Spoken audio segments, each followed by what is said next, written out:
আসসালামু আলাইকুম ওয়া রাহমাতুল্লাহি ওয়া বারাকাতুহু। আজকে যেই বিষয় নিয়ে আলোচনা করব, আলোচনার বিষয় হলো চক্ষুকে হেফাজত করতে হবে আমাদের, ঠিক কি না? এই চক্ষু একটি বিস্মাকাতির, এই চক্ষু দিয়ে যুবকদেরকে কাবু করে ফেলে।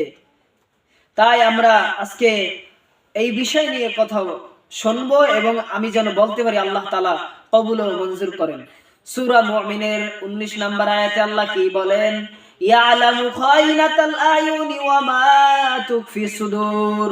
বান্দা ও বান্দি, তুমি যা কিছু করো সব আল্লাহ দেখতেছেন এবং তোমার চোখের লুকোচুরি ব্যাপারে আল্লাহ তাআলা সব কিছু দেখতেছেন।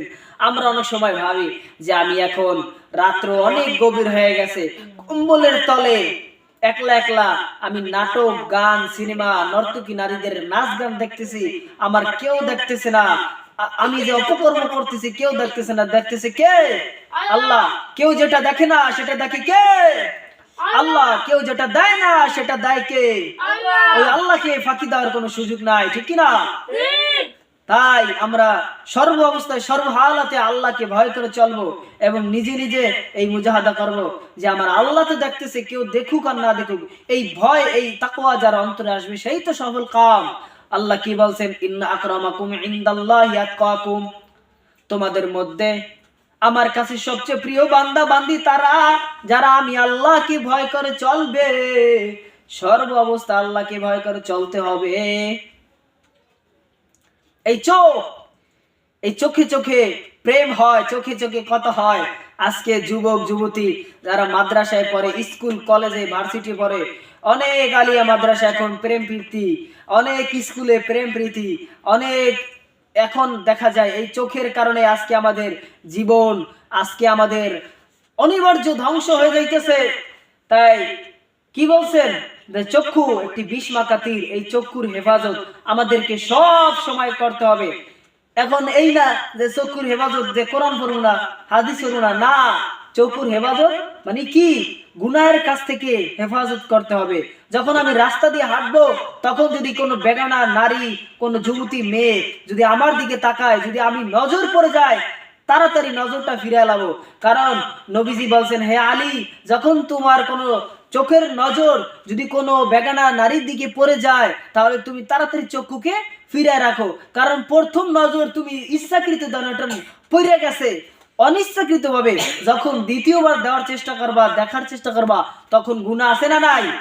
আমল নামা দিয়ে গুনাহ ভরে দেবেন কে? আল্লাহ তাআলা। তাই আমাদেরকে সর্ব অবস্থায় সর্ব হালাতে চক্ষুকে হেফাজত করব।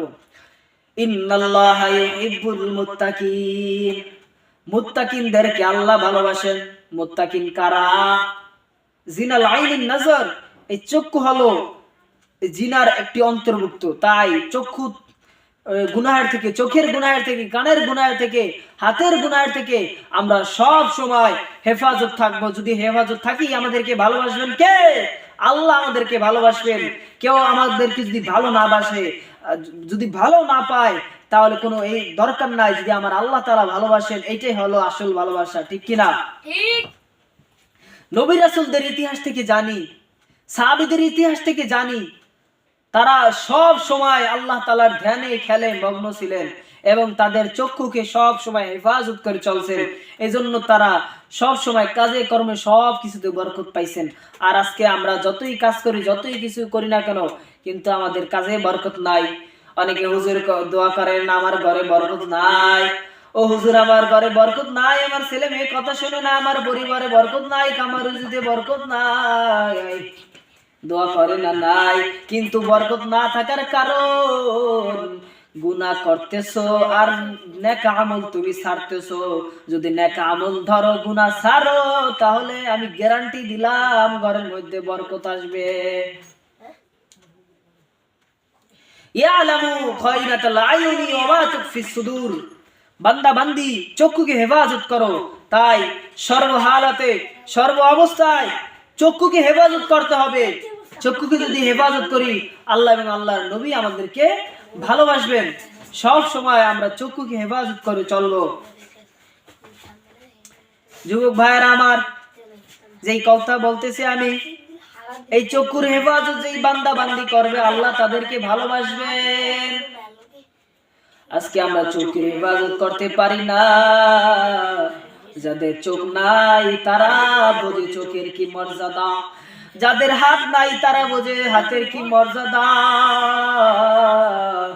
যাদের পা নাই তারা বোঝে কি মর্যাদা।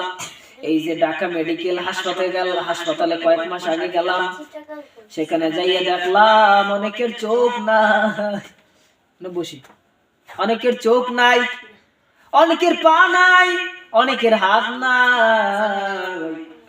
আর আমাদের কি অবস্থা? আমাদের চোখ আছে, হাত আছে, পা আছে, তারপরও আমরা গুনাহের কাজে আমরা চলতেছি। আমাদের সময় নাই, আমাদের সময় নাই। হুজুর যখন বলে হুজুর যখন বলে নামাজে আসো, তখন বলে হুজুর সময় নাই। ওই যুবক কি করে? মোবাইল দেখি চোখ দিয়ে, ফ্রি ফায়ার খেলে চোখ দিয়ে। আবার যুবক ফ্রি ফায়ার খেলে, কয় মার মার, ডাইনে মার, পিছে মার, বামে মার, ঠিক কিনা? কয় কিনা? আরে যুবক, এই চোখ দিয়ে তোমাকে আল্লাহ চোখ দিয়েছেন কোরআন দেখার জন্য, দেখে দেখে কোরআন পড়ার জন্য আল্লাহ তাআলা তোমাকে চোখ দিয়েছেন। আল্লাহ তাআলার আকাশ জমিন এইগুলা নিয়ে ভাবতে বলছে আল্লাহ তাআলা। তোমাকে চক্ষু দিয়েছেন কি বেগানা মহিলার দিকে তাকাইতে, তোমাকে চক্ষু দিয়েছেন কি নাচ গান দেখতে, তোমাকে চক্ষু দিয়েছেন কি নাটক দেখতে, তোমাকে চক্ষু দিয়েছেন কি সিনেমা দেখতে? না, তোমাকে আমাকে আমার মাওলা চক্ষু দিয়েছেন তার নিয়ামত দেখে দেখে গণনা করতে, ঠিক কিনা? তার নিয়ামতের শুকরিয়া আদায় করতে দিয়েছেন। এজন্যই আল্লাহ তাআলা বলেন, আল্লাযীনা ইয়াযকুরুনাল্লাহা কিয়ামান ওয়া কুউদান ওয়া আলা যুনুবিহিম ওয়া ইয়াতাফাক্কারুনা ফি খালকিস সামাওয়াতি ওয়াল আরদি রব্বানা মা খালাকতা হাযা বাতিলান। ও বান্দা বান্দি, তোমার চোখ দিয়ে আমি মাওলার নিয়ামত তালাশ করবা, আমার মাওলার দেওয়ার নিয়ামত গণনা করবা। আর এই চোখ দিয়া তুমি আকাশের ভিতর কয়টা তারা আছে, কত সুন্দর তারাগুলা দেখো আর চিন্তা করো। গাছের দিকে তাকায় দেখো কেমন আমার মালিক, যেই মালিক গাছের ভিতর ডাব, কত সুন্দর পানি যা মানুষের জন্য ভিটামিন, ওই ডাব কে ওখানে ঝুলায় রাখছেন? তিনি কেউ না, তিনি হলেন আমার আল্লাহ। কত সুন্দর কাঁঠাল, গাছের কাঁঠাল, পাকা কাঁঠাল। আবার যারা ইনজেকশন মারিয়া পাকায় তাদের মধ্যে বেশ কম আছে না নাই? কয় গাছ পাকা ফল, গাছ পাকা আম, গাছ পাকা বরই, গাছ পাকা কাঁঠাল। কে দিয়েছেন? কাঁঠালটা আবার কত সুন্দর প্যাকেটের মধ্যে প্যাকেট করে দিয়েছেন কে? আমার আল্লাহ। আবার মিষ্টি, তিতা, চুক্কা, কত রকমের স্বাদ। আবার ইলিশ মাছ খাইতেছি, কত রকমের স্বাদ। কই মাছের স্বাদ আলাদা, পাঙ্গাস মাছের স্বাদ আলাদা, তেলাপিয়া মাছের স্বাদ আলাদা, ইলিশ মাছের স্বাদ আলাদা। এগুলা স্বাদ দিয়েছেন কে? আমার আল্লাহ। সেই আল্লাহকে চেনো ও বান্দা বান্দি। এই চোখ দিয়ে কোরআন পড়ো, এই চোখ দিয়ে তুমি ওলামায়ে কেরামদেরকে দেখো, এই চোখ দিয়ে তুমি বাপ মার দিকে নেক নজর তাকাও, এই চোখ দিয়ে তুমি কোরআন হাদিস পড়ো। তোমার আমল নামায় সওয়াব দিয়ে ভরে দেবেন কে? আমার আল্লাহ। তাই আজকে যেই বিষয় নিয়ে আলোচনা করলাম, বিষয় বস্তু হলো আমরা সর্ব অবস্থায় সর্বহালতে আমরা চক্ষুকে হেফাজত করব। তাহলে আমাদের অন্তরে স্বাদ ঢেলে দেবেন কে? আল্লাহ। ইমানে দেখবেন নামাজের স্বাদ, রোজার স্বাদ, হজ, যাকাতে, সব কিছুতে আমলের স্বাদ পাইতেছি। এই চক্ষুকে যদি হেফাজত করতে পারি সব কিছুতে স্বাদ পাবো। আর এই চক্ষুকে যদি হেফাজত না করতে পারি তাহলে আমলের স্বাদ পাবো না, রোজায় স্বাদ পাবো না, নামাজ, জিকির, আজকে কিছুতে স্বাদ পাবো না। আজকে যেই বিষয় নিয়ে আলোচনা করলাম সংক্ষিপ্ত আকারে বুঝাবার নিয়তে, তাই আমরা সর্বহালতে সর্ব অবস্থায় চক্ষুকে হেফাজত করব।